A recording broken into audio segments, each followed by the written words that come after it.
The placement of fluid system components in relation to each other is critical to successful operation of the system.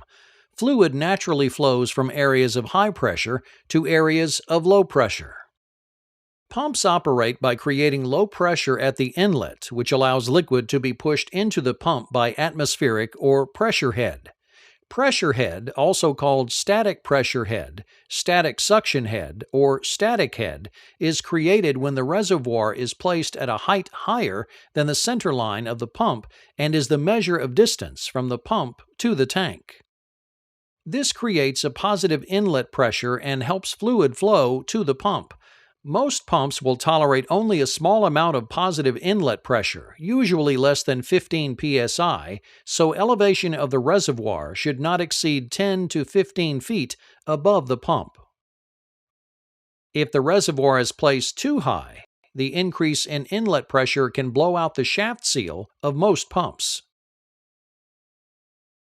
If the pump is mounted higher than the reservoir, the height from the fluid surface to the pump inlet is called the suction head. If pump suction is used to elevate the fluid, suction head should be kept to a minimum to prevent generation of a vacuum effect on the pump inlet fluid. Several issues may occur if enough fluid does not flow to the pump inlet. One such scenario is called cavitation. The most common form of cavitation occurs when the inlet fluid is not entirely filling the cavities which open up for it on the pump inlet. This type of cavitation is called vacuum cavitation, a condition commonly known as starving the pump because not enough fluid makes it to the inlet. The lack of sufficient fluid can be caused by a clogged inlet, a dirty strainer, too large a suction head, too long a plumbing run, restricted or collapsed plumbing hoses,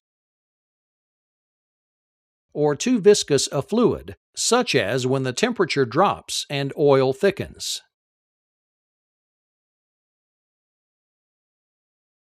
Cavitation causes a drop in pressure at the pump inlet. When the pressure at the pump inlet drops below the vapor pressure of the liquid, vapor bubbles form and the fluid appears to boil. When the bubbles collapse, they can damage the pump by removing small pieces of metal. This is called pitting and can cause permanent damage to the pump. Another form of cavitation is called aeration and is caused by air entering the oil stream. This can occur for a variety of reasons, including a low oil level in the reservoir,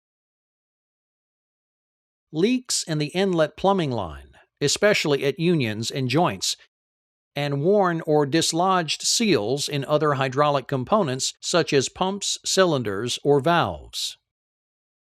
Cavitation is often characterized by loud noises, such as grinding or as if there are marbles in the pump, and pitting damage to parts as material is removed by the bubbles. If fluid systems are properly designed and properly maintained to prevent dirt or air entering the system, operation will be efficient and reliable.